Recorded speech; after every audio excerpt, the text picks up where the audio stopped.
Jeff, any announcements before we get started? Yes, we do. Todd in Recreation? Yep.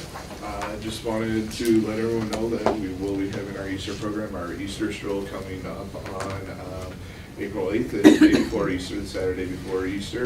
And if anyone wants to be involved or you know any businesses that would like to be involved, please have them contact my department so we can have them out there and be a part of the stroll. Thank you, Todd. It was a nice Mike ride up in Kettler, the golf. paper, too. We're having a job fair at the golf course on Saturday, March 25th, 10 to 1. It's a week from this Saturday for part-time work in the pro shop area, outside services, and maybe maintenance. And we're also, DPW is looking for a couple workers too. So they'll be there joining the job fair. Is there any age limit on the help for at the golf course? Limit high? No, I meant, some people had commented that, too bad you had to be 18. Do you have to be 18? We or do can have you- a few that are under 18 that are 17.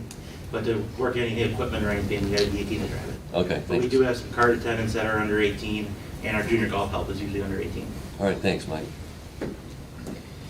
And of course, the reason 18 is a magic number is because if they need to help with loading beer or loading kegs, you have to be at least 18 to touch the alcohol. So that's, Good point. it limits them to be able to even help the people that are serving and loading the carts. Thank you. Anything That's else? it. Okay, our first item tonight, discuss consolidation of police, fire, and EMS dispatching. Gentlemen, if you all want to move forward here, want to get to know you a little bit better. I'm coming over, Dino. For those who don't know, Mayor, Council, this is Bob Heck from the DMA, Welcome, Bob. and this is Chief Watson from Brownstown Good to see you Township. again, Chief. Hi, good to see you all. Thank you for coming. Thank you for having us. Before the meeting, I passed out an amended version of what I wrote you. Unfortunately, my numbers were wrong, sorry about that. Yeah. And then I also provided you a copy of what it would cost to run our dispatch if we did full, just part-time employees only. And to begin with, I'll let Chief Watson give you a little presentation of why we're here today, and we're going to talk about consolidating our dispatch with Brownstown and possibly a couple other southern downriver communities. Thanks, Chief. I appreciate that, and I appreciate the council and the mayor's invitation to come here and talk about this. So back in 2021, I was approached by Bob Heck. Bob Heck is our DMA systems administrator. He manages all the 911 radios and the 911 system, phone system, and he's also in charge of the 911 surcharge funds that come in. The dispatching game in downriver is Bob manages the technical side and the funding that we get as far as the 42-cent surcharge comes into him. But individual agencies all around South Downriver have been doing their own dispatching game around South Downriver. So I put together this PowerPoint. We just left a 5 o'clock work session at Brownstown because we've been invited to a lot of communities to talk, and I felt it probably would be prudent to get my board up to speed on this. We had a very successful meeting, and although there was, because it was a work session, they didn't do a resolution, we had a lot of positive feedback, and I think our township supervisor, he's not here yet, might be on the way, just to throw his support behind the project.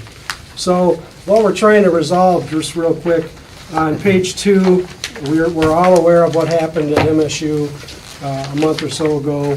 And this is one of my deputy chiefs found this article on clickondetroit.com. That's Channel 4's website. It says basically that during a 5-hour period, they received 2,100 calls for service. And that is, those went into the Ingham County Dispatch Center, which is they're a multiple jurisdiction consolidated dispatch entity.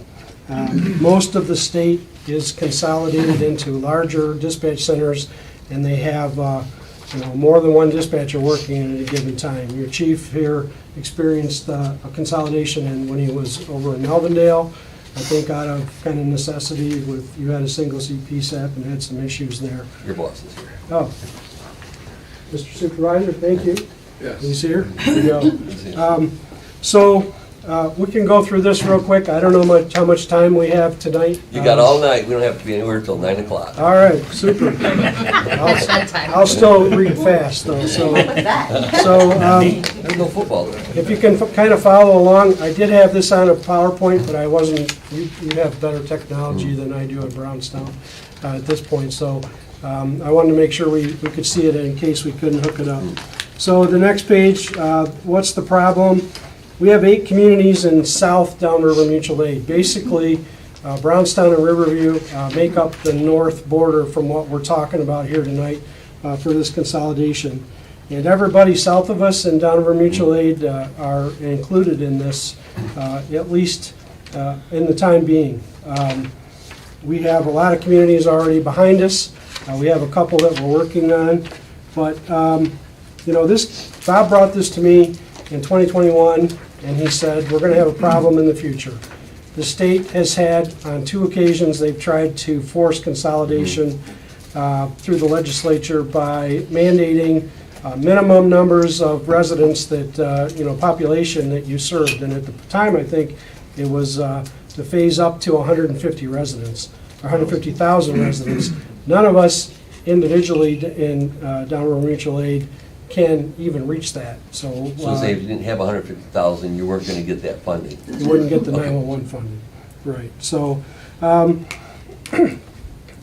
you know, back in the 90s, Riverview and Brownstown and Gibraltar and Rockwood, we all built nice police facilities, and a lot of our dispatchers were assigned ancillary duties and in addition to the dispatching service. Well, in the 90s, we didn't have every person in the world had a cell phone.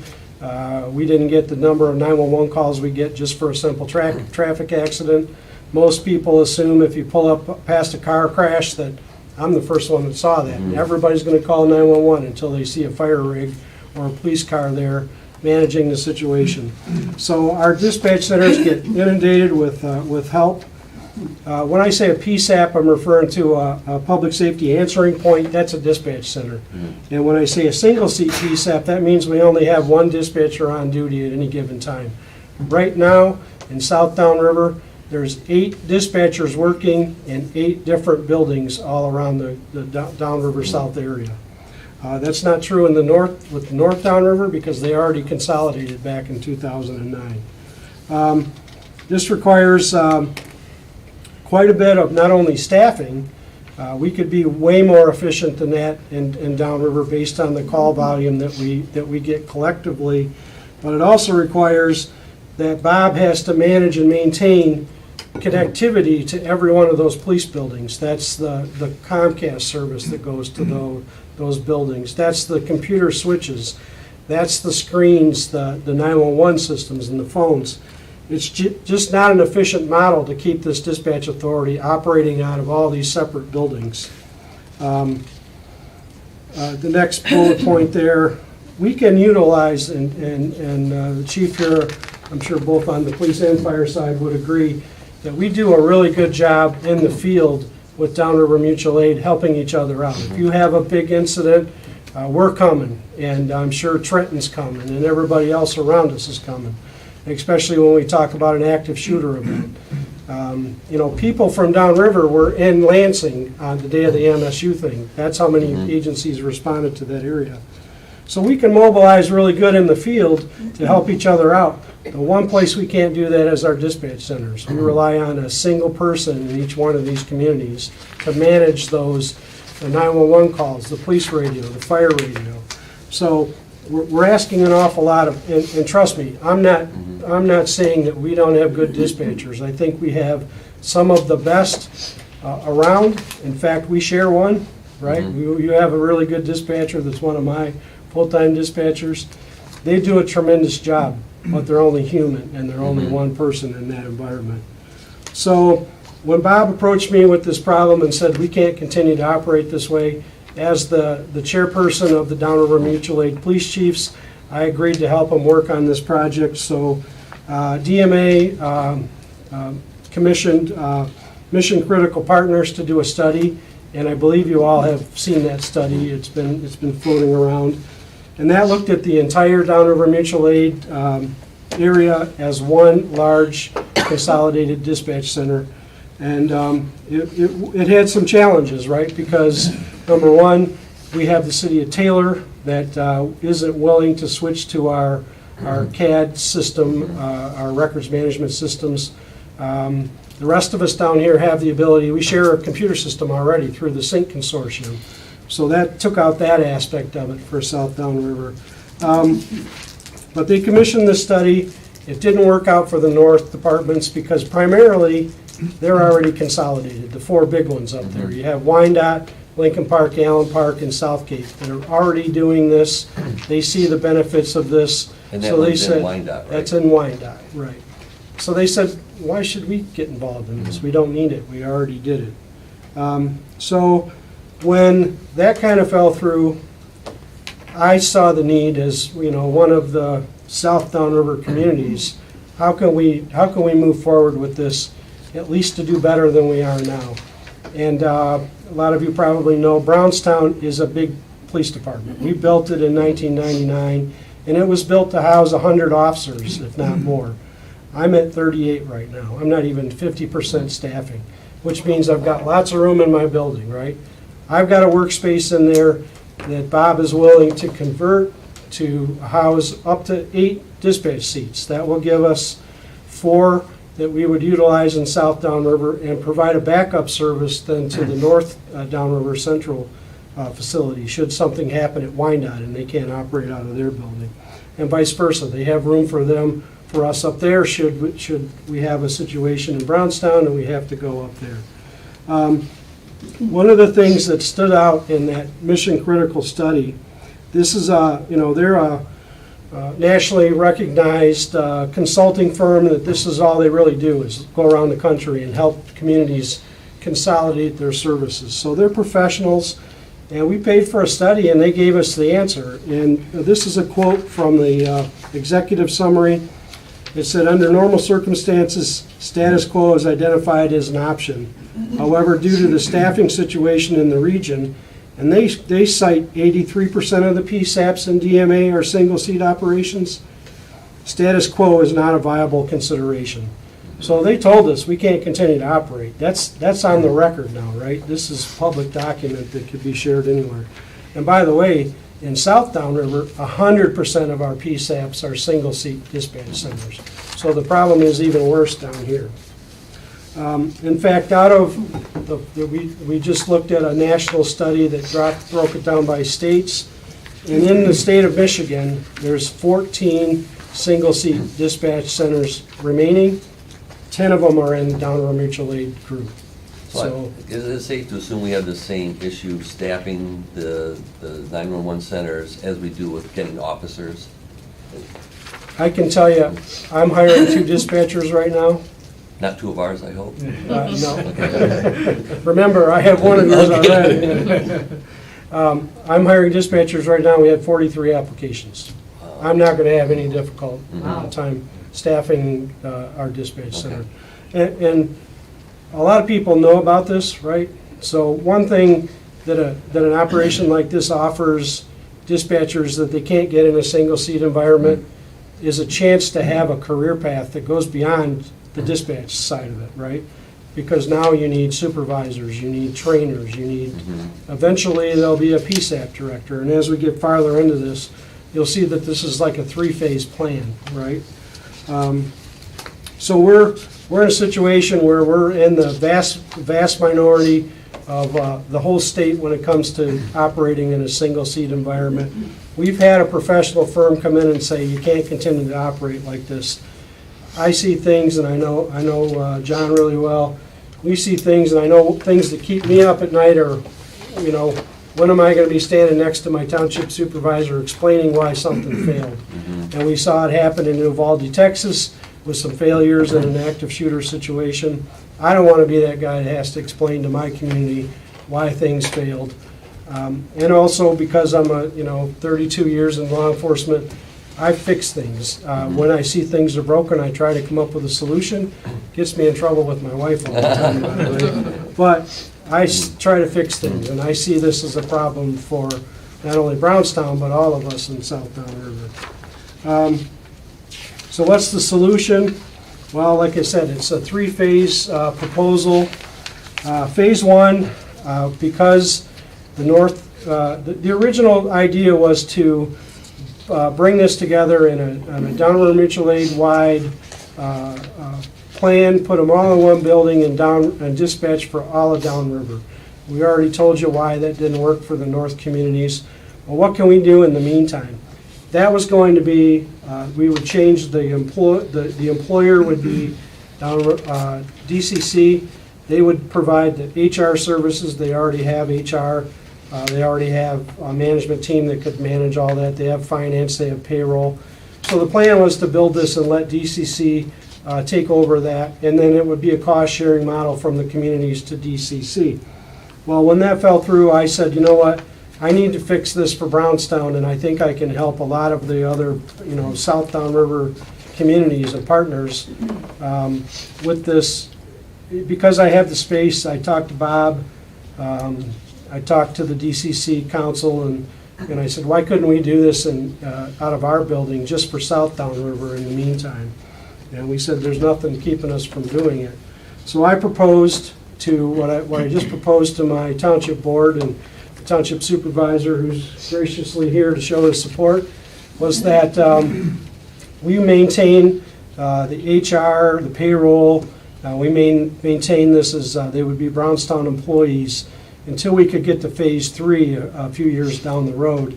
But then we would all be able to fix that problem with single-seat dispatch centers that we have all across South Downriver.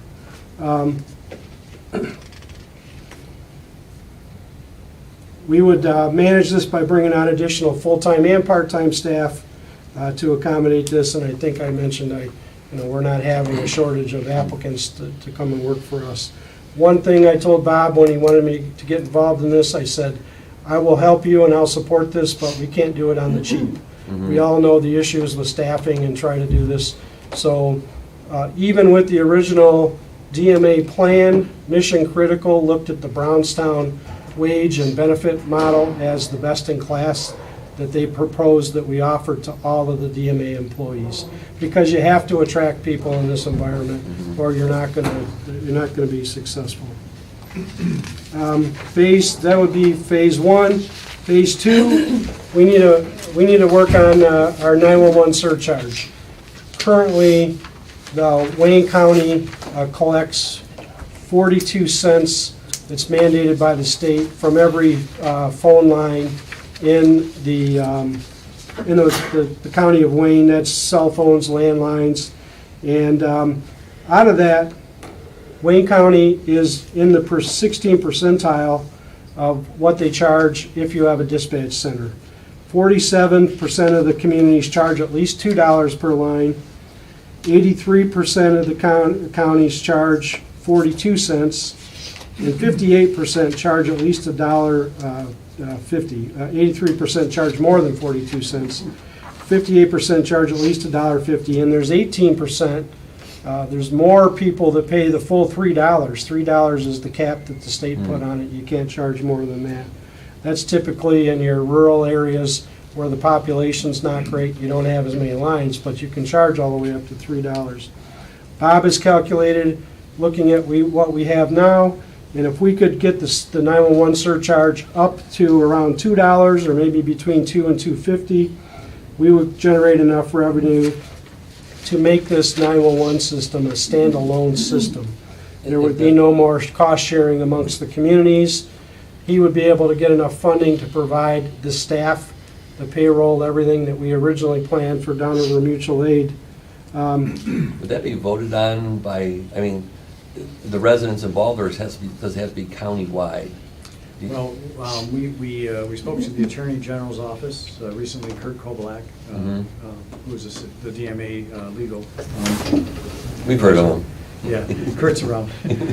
And so the opinion is that we can do it for our district only. Now, our district is comprised of 16 communities down there. We're one of 4 911 what's the word? Districts. Districts, Yeah, yeah. yeah, there's Wayne County, Detroit, Eastern Wayne, Western Wayne, and DMA. Okay.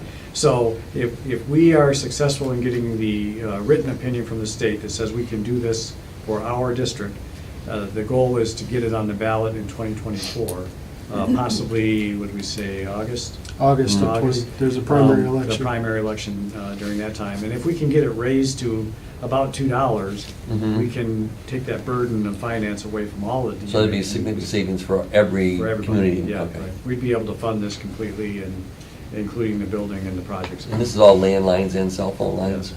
Okay. Yeah. Mr. Mayor, I got Yes. a question. What do these southern downriver communities get from Wayne County from the 42 cents that Wayne County takes? They get 25, so there's 25 cents of that 42 cents that is set aside for dispatcher training funds. So right now, that's all they can access right now. The rest of it goes to Bob for the downriver and mutual aid. You know, we don't individually, Brownstown or Riverview or any of us, we don't own the 911 system. DMA owns that or manages that. So the 42 cents right now, all that you have access to, none of it comes into our local budgets. But we can apply for dispatcher funding, and that's what the 25 cents goes for. But it's all based on what they call an FTE, a full-time equivalent. So every year you can apply for dispatcher training funds, has to be spent just for dispatcher training. The remaining of that goes to Bob's budget to manage the radio system, 911. But it can be utilized for staffing. Anything related to the 911 process is, including staffing, is eligible for those funds. So Okay. there's just not enough coming in right now Right. for them to manage that. Thank you. You're welcome. Didn't work. The northern police agencies, they'll get an increase also, because you would have to vote on the whole district. Correct. And I assume you've already talked to them and they don't have issues and they're not gonna go against us. if we Oh, decide they would to. join in a heartbeat if it didn't cost them anything right now. The problem right now is they already have the benefits that we're talking about because they have a multi-seat dispatch center. So this will offset their cost? This would completely eliminate their cost, right? Okay. So, and I think that, we have, DCC is looking at some grant funding right now, and I think the goal eventually is to even move this from the Brownstown current center. It would be a great starting point, but the goal is to find a location and build a brand-new facility with also training rooms, training areas, and also to house all the DMA equipment that's now scattered amongst all of our area, right? There's dive team equipment, there's, on the fire side, there's all kinds of equipment, SWAT equipment, arson equipment, hazmat. So this would be all one clearinghouse for all that equipment and house the dispatch center. And I think the grant funding they're looking at is in the neighborhood of about $30 million. So if they're successful at getting that, then the remaining surcharge money would simply go for staffing and building that up. Phase 3 then would be simply bringing all the two dispatch consolidated centers together. That would be pretty smooth and flawless because you currently have two dispatch centers already operating in a consolidated environment. The beauty of that, we talked about what happened at MSU. Did everyone hear some of those recordings from the dispatchers? I mean, it was floating around out there in real time on those scanner apps. But I've heard a lot of people praise that police dispatcher that was managing that chaos up there. And that's really what it was, is chaos. And you have to realize that there were reports of multiple shooters with rifles. Well, every police officer that came in off duty in plain clothes was now looked at as a possible shooter, right? Every slamming door was a gunshot. They were sending resources all around the East Lansing area and trying to coordinate, and everybody said, what a great job that dispatcher did. That's because she was managing just the police radio. She wasn't taking incoming calls. Somebody else was assigned to that duty. She wasn't managing the fire and EMS radio. Somebody else manages that. One thing I didn't mention when we're talking about fire and EMS is that in a single-seat PSAP, you can't have emergency medical dispatch. You can train your staff, right? But you can't operate as an emergency medical dispatch center because the idea behind that is someone, as soon as the 911 caller picks up the phone, someone's talking that person through CPR instructions or stop the bleed instructions. That's the critical moments, and I'm sure your fire chief would agree, that's the critical moments where we can save lives out there, right? If someone doesn't know CPR, can we get that blood flowing from the heart to the brain? And, then if we have to wait 5 or 6 minutes before the defibrillator gets there, we have a much better chance of saving that person. You can't run an EMD dispatch in a single-seat PSAP because while that person's giving the directions on the phone, who's sending the police and fire resources to the scene? So it doesn't work with one person. We'll be able to offer that out of this to any downriver community. When someone calls, they'll have someone that's trained in emergency medical dispatch that can immediately start providing those services to the person. The governing model that we're looking at, we kind of have an example up in, we have a couple of examples, right? So your chief has been involved in the consolidation when he was with Melvindale with the Downriver, or the Dearborn United consolidation. And we also have Downriver Central out of DMA that we can look to as a model. So we've learned a lot from them as far as what worked and what didn't work.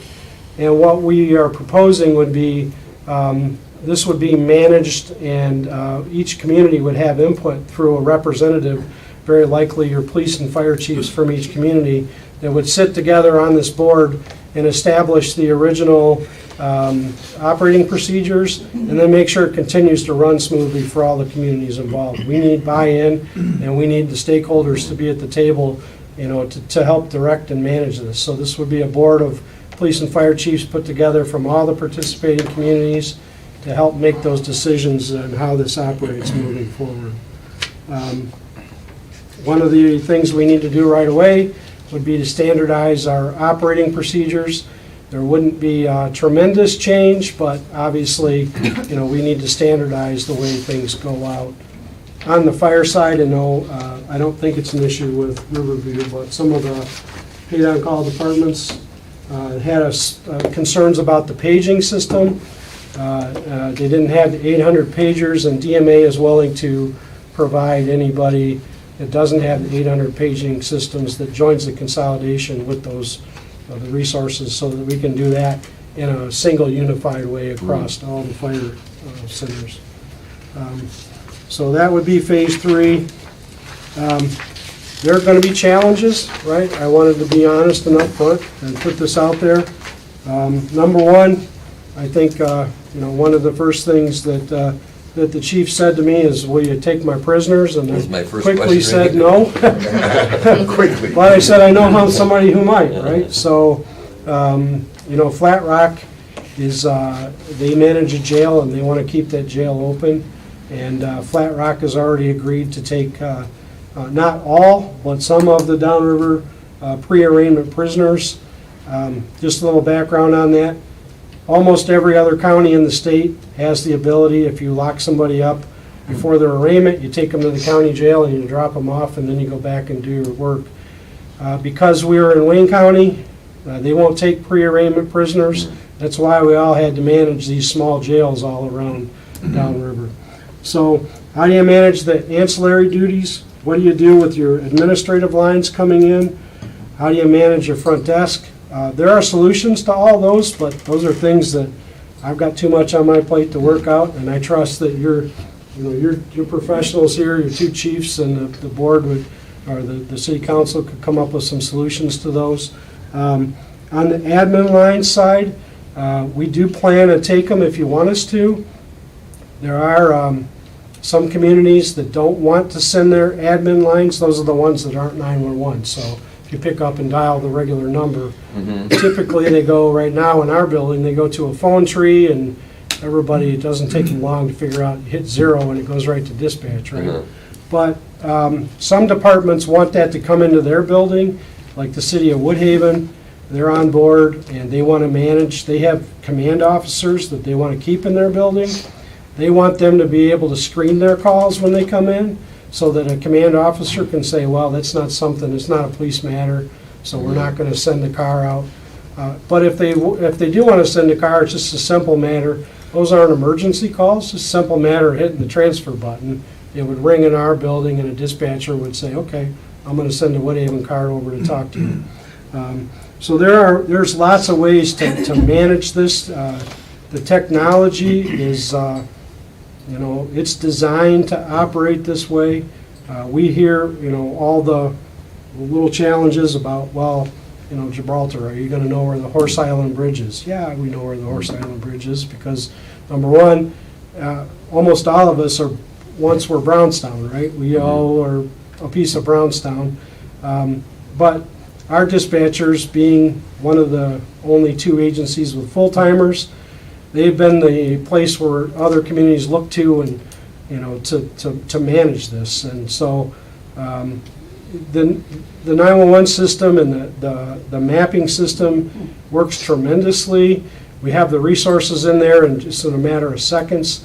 I told a city councilman from Gibraltar when he mentioned the Horse Island Bridge, I said, do you realize that Brownstown has 8 square miles of Lake Erie?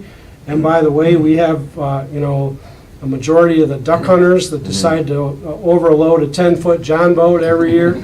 I said, this is how the calls come in. They say, I launched out of Point Muley to go duck hunting, and my boat capsized, and I swam to a rock, it's foggy, and I don't know where I'm at.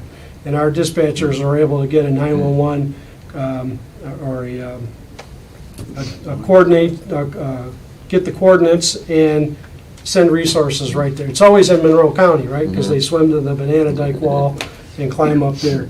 So, the concerns about will they know where the street is, that's all, those are training issues, and my answer is, yeah, they'll get the resources where they need to go. And then I guess the other challenge is,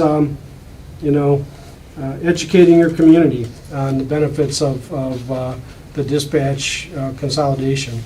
I can tell you all day long why it makes sense to me, why I think it provides a better service, but in the long run, I'll have to sell this to our constituents. And, do they give up some personal service?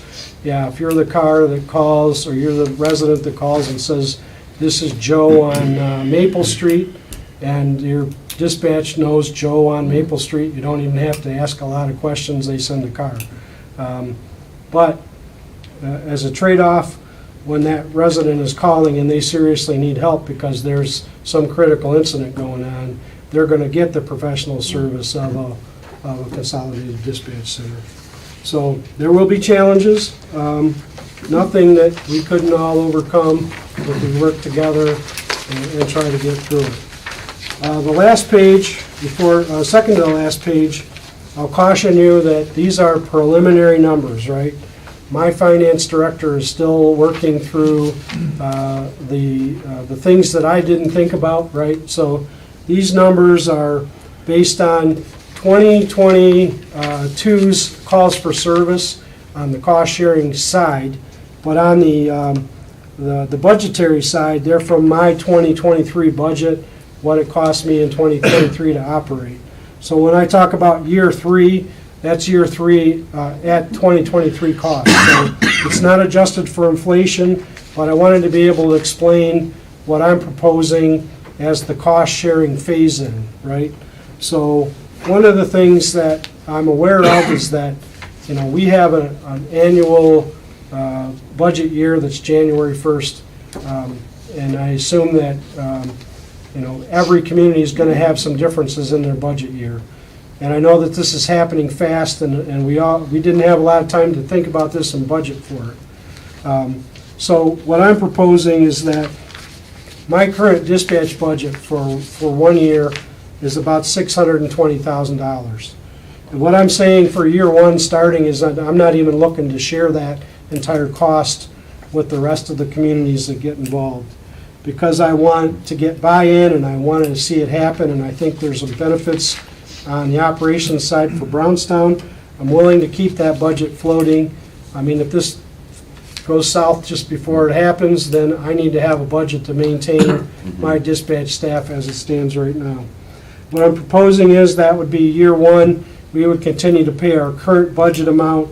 Year two, we would phase in, but we're still paying more than the other communities percentage-wise. And by year three, we're a full cost-sharing partner with the rest of the communities. Year two is just the difference between year, about halfway to year number three. And as you can see in year number three, we still are the busiest community downriver, and our cost is still going to be almost 28% of the entire budget to manage this. This looked at, this would be 10 full-time dispatchers. I have 6. We would add 4 more, and then a handful of part-timers to cover at least one shift a day. So in our busiest times, we would have 4 dispatchers working, and we would drop down to 3 and eventually 2 after 3 in the morning. We have the ability to call calls for service numbers by hour, and we never want to drop below 2 dispatchers because then you lose your EMD service. Well, we could run it with 2 dispatchers, late in the night. Unlike the Wyandotte model, they get busy again at about 2 in the morning, but a lot of our bars in South Downriver aren't, we don't have the problems that we once did. Back in, when I started in 1991, and we had a bar called Fat Cat's Country Corral. You can imagine the calls for service that we got every Friday and Saturday there.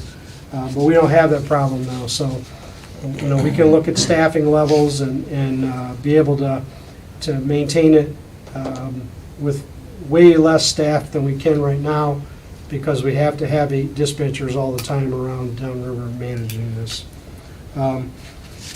So once again, please don't look at these as hard numbers. They're close, they're ballpark, but there are some things that our budget, our finance director will be throwing my way that we'll have to add into this. But this includes all the personnel costs, the best I could tell. So what we're looking at now are like chargebacks for, this even includes rent on the building, but it doesn't include what the finance pays their payroll people for managing. They charge that back to all the individual departments. So those costs would be added into this, but it's not going to be a tremendous change.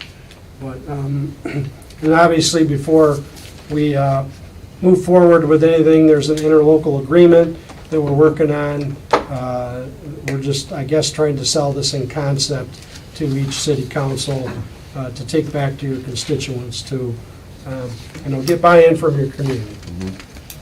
This is irrelevant if the millage increase passes, right? This would happen around the time the millage increase happens, so this could even in the next year could drop off to nothing. Right. Right, so that's our goal. This isn't really, just so you know, this isn't really a millage, this is a fee that goes It's a- on your phone bill? It's a 911 surcharge is Okay. what it is. Okay. But it would be presented takes as a a- millage. It takes a vote of the To the- people, Okay. yeah, All right. yeah. And it, we're still trying to hammer out whether it can just be the Downriver Mutual Aid Mhm. District or if it has to go the whole county. It would benefit the whole county because even the city of Detroit, Western Wayne, they're all operating just with 42 cents. I can tell you, the city of Detroit could use that, if they could, shore up their dispatching, that's more budget money that can go back to the boots on the ground out there.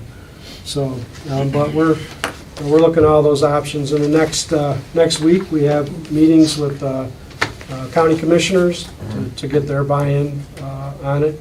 I can tell you, at least from the Downriver commissioners, it looks like we have, just talking and, beforehand, we have their support so far. Very good.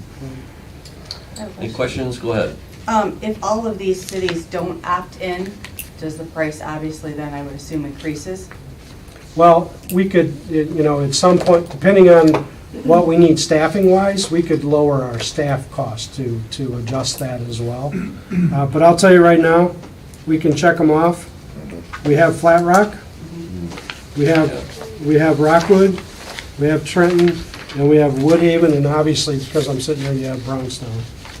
And I can tell you that Rose Eel is getting close, and Gibraltar, in spite of what you might see on social media, Gibraltar is trying to, they have a good plan in place, and I know their chief supports it, but, they have to also sell their community on it, so. I have another question. Go ahead. Sure. I know years ago, we tried to do this with Trenton, and other cities were supposed to join, and they didn't, and didn't work out very well. But I know the big complaint was that our police department was empty. All there was a phone in there, and I know you weren't here then, but, somebody who runs in the police department with an issue, and all there is just a phone, and there's no longer anybody there to help them, it's just an empty police department. I mean, is that just, it is what it is, or? Well, I'll tell you, that's gonna be John's issue, right? Right? As much as I'd love to help each community Yeah. solve those other issues, I can just tell you, I had to come up with the same plan, right? Mhm. I have dispatchers that watch my jail right now, they're not gonna be doing that. So I did it through reorganizing my command staff. I was actually able to promote a deputy chief, an additional one, so I have two. And everybody looked at me like you're crazy, but those were the lowest paid command officers in my department because of their salary. And the overtime kills me on my current staffing. So I reorganized and pushed a couple more command officers to the shift level. Right. And now I have staffing that will be in the building, outside of dispatchers, that will be watching my jail and managing our front lobby. On the technology side, could you set up something, I can tell you what Rockwood's planning to do. They're gonna put up a nice video thing on their police station, and if you have a problem, you come up and you hit the buzzer, and you'll get someone a live person will answer. When you come into Brownstown PD right now, you come in our lobby, there's no one at the front desk. You have to push a buzzer. They're just 20 feet inside the building, but they can't leave that because they've got prisoners and the radio, and they're by themselves at night. So they come in and they hit a buzzer, and they pick up the phone and they say, what do you need? And we'll send a car, and we have someone come and meet them. So, I mean, there are ways to manage that. But obviously, I've got enough on my plate with Yeah. making all this happen, but I trust that the chief here, both chiefs, will probably come up with a solution, that could that was a work big for- one for our community to get over. Sure. Well, because they weren't aware at Mhm. first, and I think they were kind of, the way it was found out didn't go over so well, so. Mhm. John, did you take a look at what the jailing costs would kind of be since, I did. I asked Wyandotte, Trenton, and Southgate. Wyandotte declined. Trenton gave me a price of $30 a prisoner. We have roughly 155 to come through, to be under $5,000. And out of those 155, most people are in and out. Mhm. So I did check into that, yes. Yeah, and we tried a few years ago combining with Trenton, and that was, I remember the jail thing was a big issue of where they take them. And the other issue was obviously related to personnel. We didn't work out if they had to have command staff fill in for dispatch, and it was a big problem that. Well, I think you have to watch them too, right, when they're in their cells? Yeah. Oh, yeah, So if you don't have your dispatch, you have to have somebody in there you do. if they're in their cell. That's correct. So here's another possible solution, right? And I'm just throwing this out there because I've been thinking about this a lot. So Lincoln Park right now has a private security firm that manages their jail. Mhm. When I started, the city of Trenton had the same thing. They had a private security company. Well, I had to take my prisoners to Trenton or Grosse Ile, and if they were full, I had to go to Belleville. Mhm. And then I'd have to go get them because we didn't have video arraignments. I'd have to go get them and bring them back, and then they'd see the judge, and I'd have to take them all the way back to Belleville. But they had a private security company running that. Lincoln Park does that now in their jail. That might be another option. That it's not the fact that we don't want to house your prisoners, but it's challenging with the liability issues that come up with it, right? So if you had a bonded private company that was willing to manage that, and we picked whatever facility downriver that has a decent jail that fits, that's another option for the future too, that I think we could we could resolve this and cost share on that as well. Mhm. I don't know, I think it's costing Lincoln Park about $190,000 a year just for Lincoln Park's prisoners. But we don't have the number of prisoners we once did. We're down to drunk drivers and domestics because of the statute that was passed a couple of years ago where we have to give appearance tickets for most other misdemeanor crimes. So we don't have the number of prisoners. We probably would have had a tougher time managing this in the past, but, you know, I'm not proposing that right now. I'm just saying that there are creative ways to resolve these things if we all work together on this. Mr. Mayor. Chuck? You said you have 43 applicants. If Gibraltar, Grozio, and Riverview opted in like the rest, what would happen with the dispatchers from those municipalities or townships? Would they be able to? We currently have several from downriver communities. I don't think we have any Riverview. I haven't been involved in the process, but I know we have, Rockwood told their dispatchers, apply with Brownstown if you want to keep dispatching, and some of them did. And Gibraltar has part-time dispatchers, and I have one or two from there. As this goes on, some dispatchers just want to work part-time, and a lot of them didn't know we were going to have part-time staff. That's important to me to have some part-time staff as well. So as this grows and people hear more about it, I'm still getting applications that are flowing in. And our process is still open, so. Okay. Chief, how many dispatchers do we have right now? 6. 6. Thanks. Is there some sort of, I don't know how to word it exactly, like opportunity for existing dispatchers to, they still have to obviously follow the criteria of hiring, but do they get like a ticket, for example, to say, hey, I'm from Riverview, or I'm from whatever one of these other communities existing, is it like a gold star towards? So we require them all to take, we have a testing program called Critical, and it's one that it assesses the basic skills required.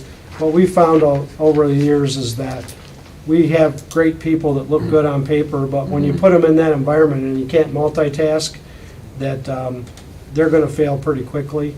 And to avoid that and increase our retention, we found this Critical program, and it's been very successful for us. So that would be the requirement that we have, that they pass that. But I'll say this, if they're working and they're successful in the dispatch environment currently, we've seen a lot of good success with that. And beyond that, when we look at, a candidate, we're looking for somebody that knows our system, right? Our CAD system is unique to, downriver. And if someone already knows that system, you have a leg up on the process right now. So we don't, I have union employees as well, and, they ask me the same questions. Are they going to come in with their seniority? And, well, the answer is no, but we do value experience, especially experience on the same system that we have. Your Honor, I have another question. I know that if this goes out to vote, does the DMA/DCC, are you guys going to look for any funding to help promote this, like literature and signs? As you know, you got to be very careful in how you use. Well, educate. Yes. I don't mean promote. Yeah.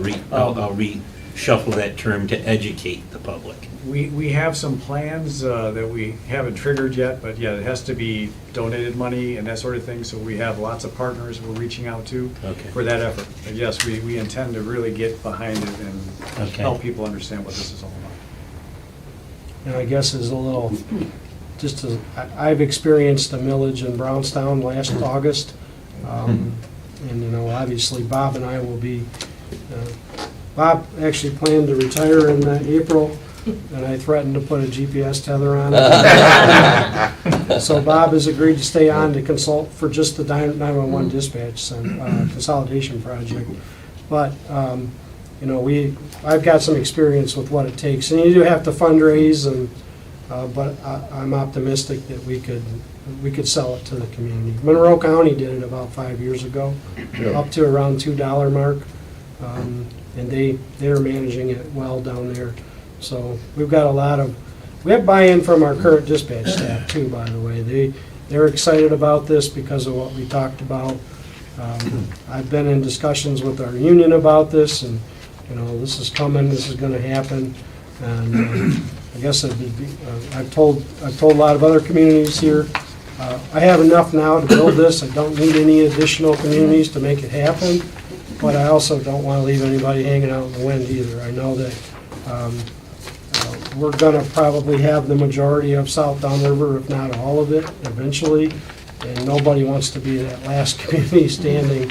Like I said, I don't want to be the chief standing next to Supervisor Smith back there explaining to my community why our dispatch center failed if we were to have an incident at the high school or anywhere else for that matter. But, we share a school district with the city of Woodhaven. Woodhaven was, we gave a talk to their city manager and the mayor. They seemed, they liked the concept, but weren't sure. And then MSU happened, and the mayor called our supervisor and said, "Tell your chief we're in." So, and I'll tell you this, Woodhaven and Trenton and Flat Rock, it's costing them money because they don't have dispatch staff to cut. I would imagine from the list here, just looking at it, some of them may cost a little bit more, but I think that's offset by the service we got. I was the only one that looked that would save money, I thought was Groseal, don't have like 6 full-time dispatchers. Groseal could save a tremendous amount of budget money based on their calls for service right now. Any other questions for Bob or the chief? And you're gonna be the last one, actually, that's right now. We need some feedback from you, chief. Okay, I'm 100% behind this. I did it in Melvindale, it was successful. The hardest thing is to sell closing the station down, but that's up to the policymakers. If you don't want that, we'll do different options. But I lived through, as a worker, an explosion where we had to evacuate the whole town in Melvindale.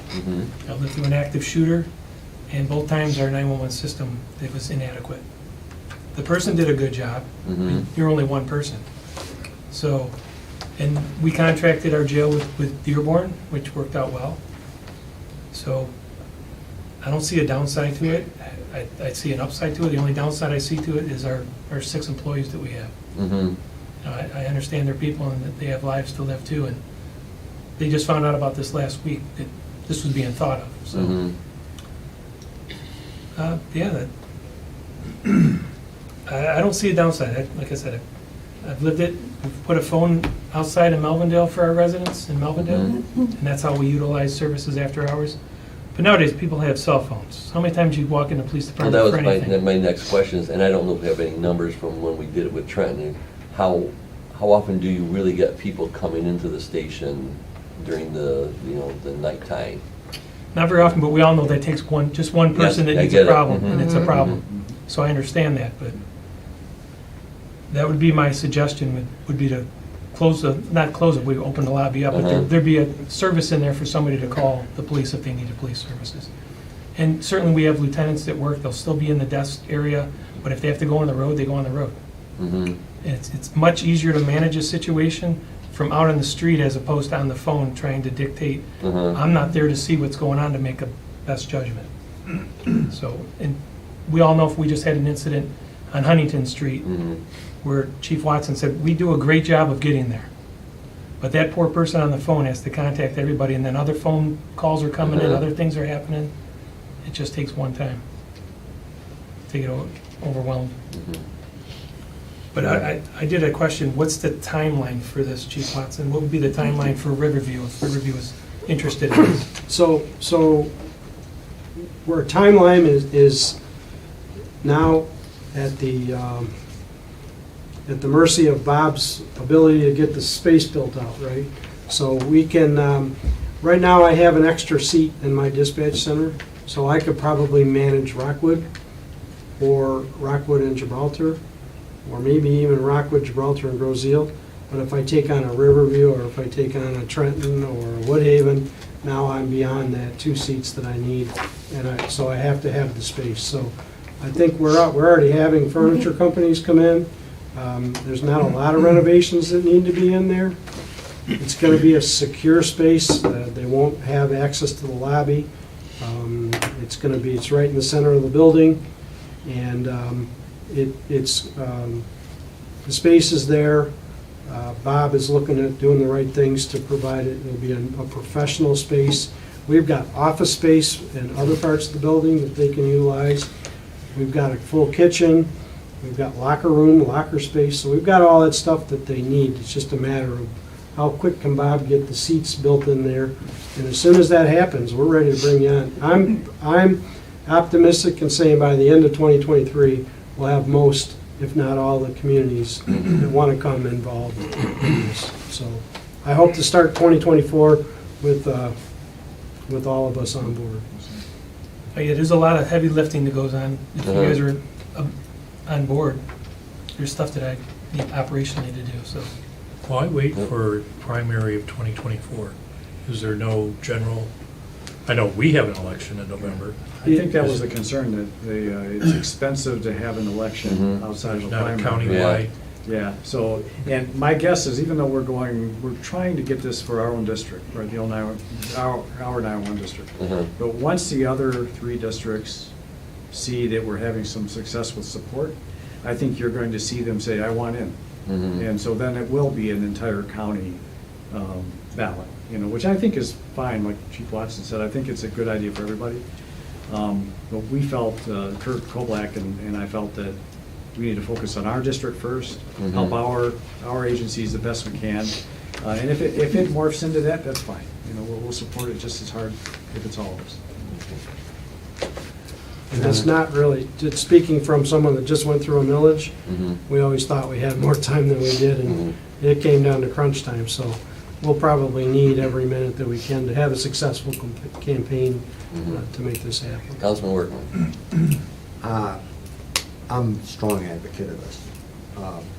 I was here and was involved in the merge with Trenton. What collapsed a lot of that was number one, which I think has been solved with video arraignment, was we're in the 27th district and we're not in the 33rd. So for us to arraign our prisoners was a nightmare for Trenton. And I believe probably video arraignment has taken care of that. I don't know. The other thing was politics got involved.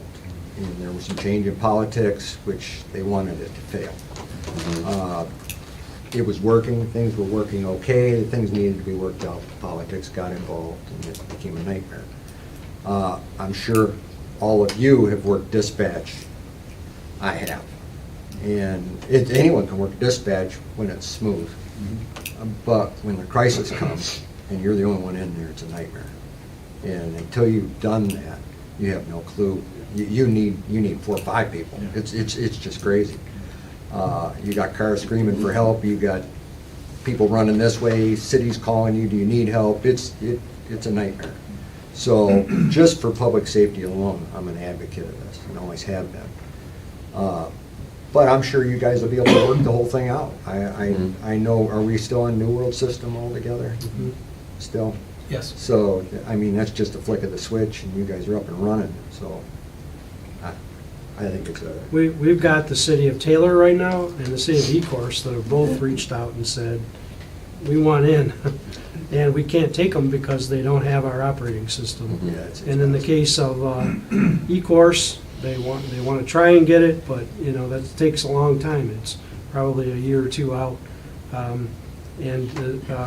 Taylor's not willing to change. They have a contract with Axon, so they're going to a completely new CAD and records management system. So we just felt it was, when this bigger one comes from, when we get the 911 funding, we can take another look at it. But Mission Critical told us you need to have a common operating system. All of us in South Downriver are already sync members, so we all have the same operating system. Any other questions? I have a question, but Councilman it's Martin. more for our group. Were we ever asked to participate in the Wyandotte Lincoln Park Southgate Allen Park program? We were. We were. And we turned it down. Why? At that, You want me to say it? Go ahead, you get in trouble for it then. I don't care if I get in trouble. We were on New World System, they were on another system. They wanted us to change. That was one. The Okay. second thing is, there was some concern with as busy as Lincoln Park is, and as the other communities were, would Riverview still get the same attention? And this was the concern at the time. Would Riverview still get the same attention that the other cities did? And I understand that in the beginning, Lincoln Park was absorbing a large majority of the dispatcher's time. In other cities that were involved, I could be wrong, you'll straighten it out. It's the same situation today. They are a busy town. And the other cities were kind of pushed off. What is important in Lincoln Park and what is important in Riverview are two different things. You're talking, when you, somehow, the north of Pennsylvania Road, Okay. that borders somehow, north of Pennsylvania is a different makeup.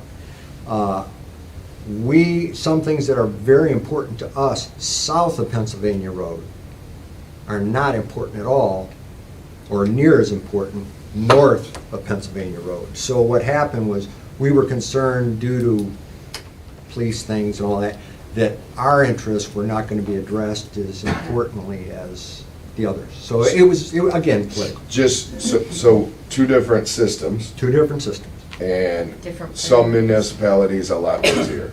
Yes. We still will respond to Wyandotte, Southgate, Oh, mutual and you aid. have, absolutely. Oh, yeah. But that wouldn't change with this either. If somebody north needed any of us, you guys would head, Correct. okay? Now, Chief, how does the funding from the court, do we still get money from the court for sync?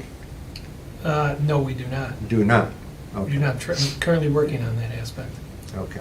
We used to when we had our own court here. That was an issue, well, it continued after that for a little bit, and that was another one of the issues that was being kicked when they built the new 27th district. I'm interested in some input from Supervisor Smith, if you care to. Thank you, Mayor Smith and Council. I came to show my support for this idea. Many of your comments are right on.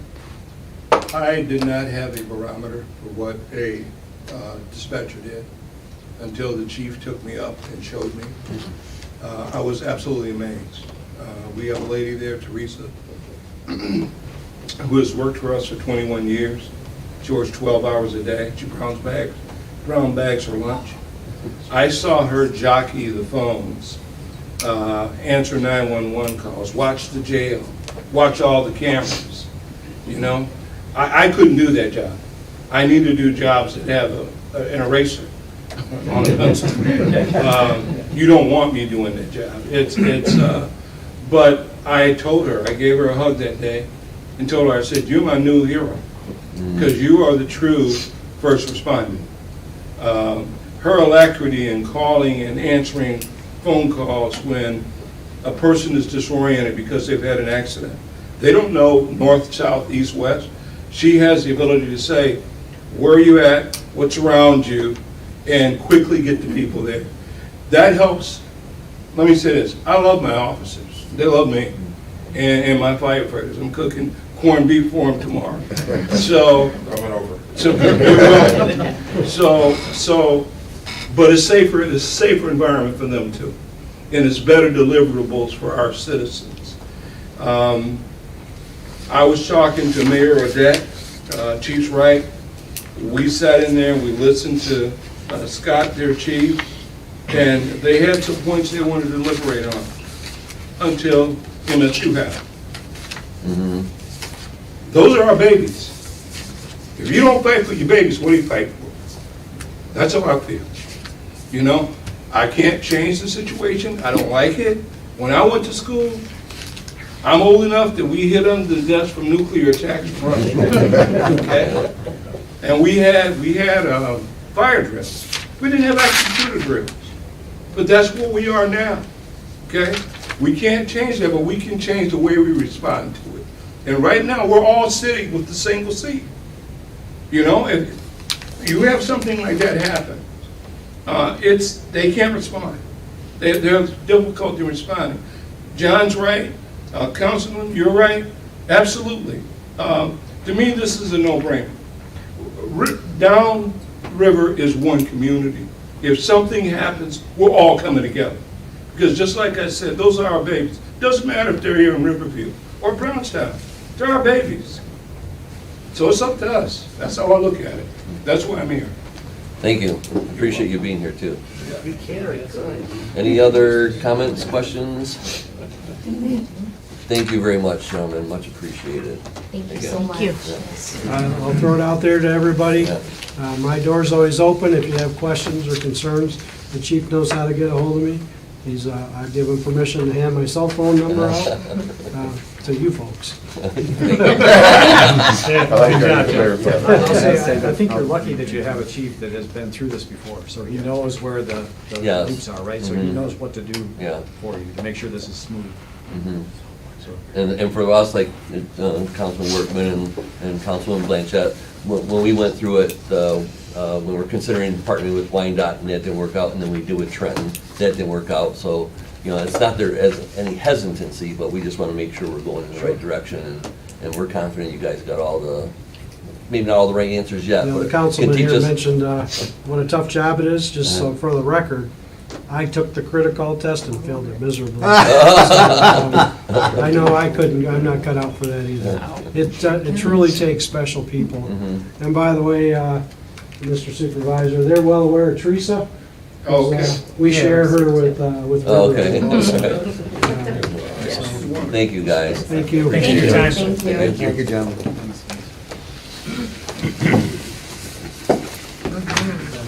Finished an hour early, too. Gotta get some.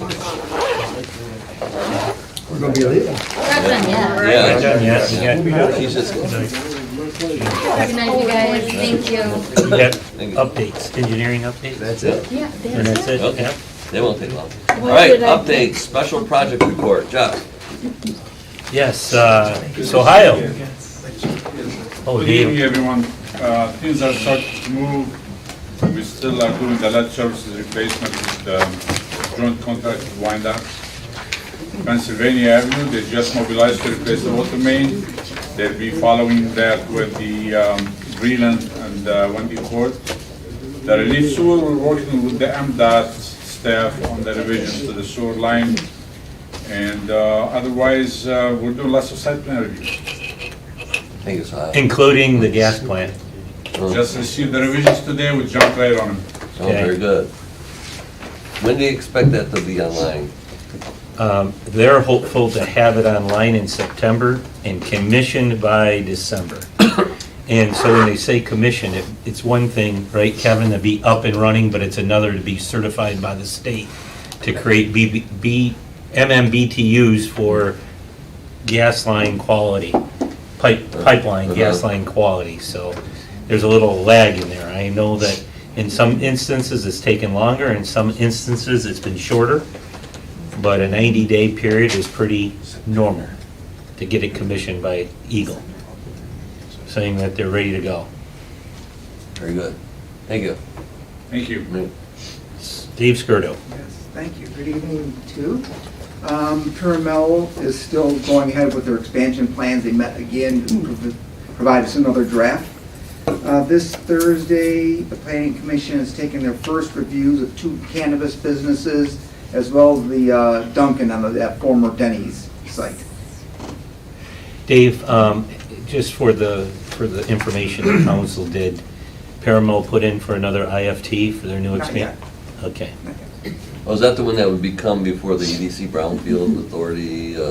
Coming from council, I believe IFTs will be council. Just Oh, council okay. is Right. IFT. Council. All right. Is this their fifth? Yeah. Fifth? I think it's 4, isn't it, Dave? Didn't they get 4 IFTs from the city of Riverview I so far? think this would be number, boy, I'm going back to the 90s and trying to count them. This would be number 4, I think, but they got another 328 personal property tax relief last time, too. Right. Yeah. Thank you, Just want to Dave. make sure how many. No comments. All right. Done. All right, well, the engineering report, Kevin's here to help me, but Jennifer's not here tonight, but I do want to give a land preserve engineering update. Kevin let me know today that cell 7, that was under construction, phase 4, that started in the fall, has been certified by the state. Yes. And you'll start putting trash into the new cell End of the week. end of the week. So Oh, that's a very good good. thing. Now, that is the very last cell Right. available. And the anticipated lifespan of that cell? The cell itself is 7 years. There are potential... But then we have other potential places around, but just that Correct, cell, okay, right. correct.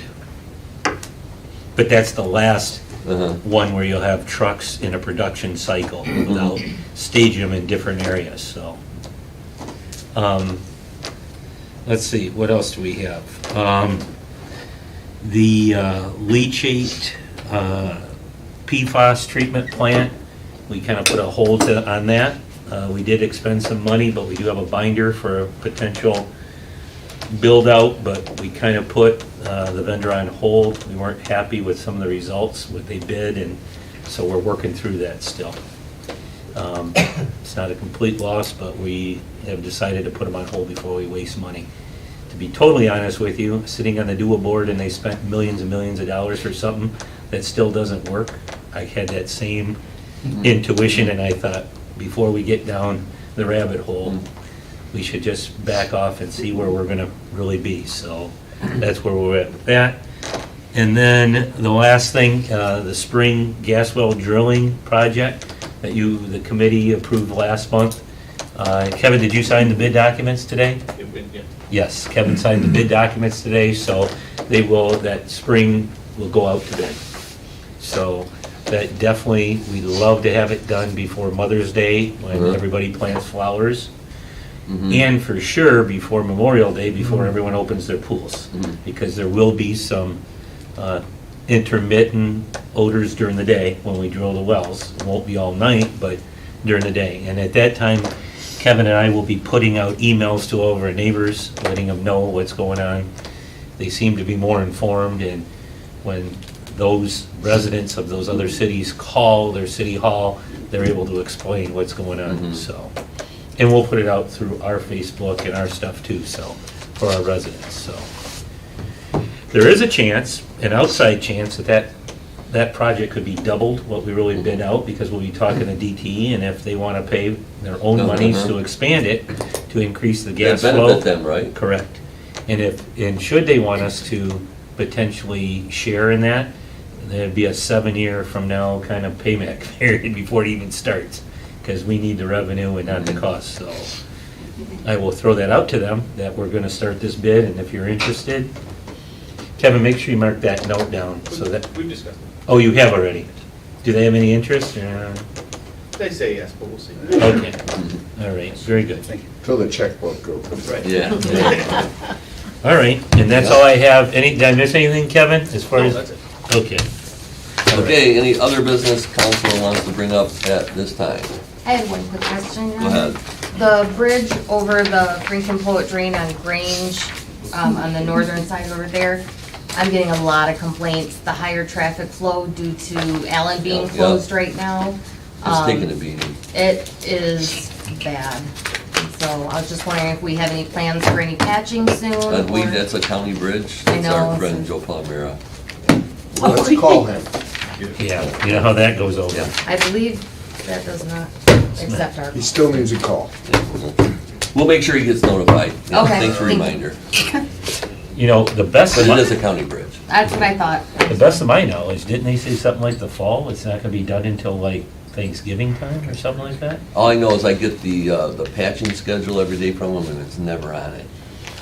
Yeah, the rumor I heard, Kevin, are we getting dirt from them? Or is the dirt coming to us? From the bridge? Yeah. And then I think I heard from a truck driver or something that they're not gonna be done until the fall with that You're project. talking Allen Road? Allen Road. That's a Well, huge no, undertaking. They advertised that from the start, that it would be fall. Okay, Yeah. I'm just letting you know what Yeah. a truck driver said that Yeah. delivered dirt Grange one is time when just I was taking still a there. hit. Yeah, and then Chief knows, I'm sure, and because the guys Oh, have been yeah. out there, you know, it's pretty heavy traffic out Oh, I there. see those guys out all the time. I'm always waving I at don't know them. what kind of opportunity they have, but. Chief, I hope we they have a take revenue advantage of it. generation opportunity on Grange Road? Police for problems. Well, that's a problem. It is. I Heavy got an speeding email is a today. problem, so. We were out there today. Yep. I Okay. wave to them when I go by.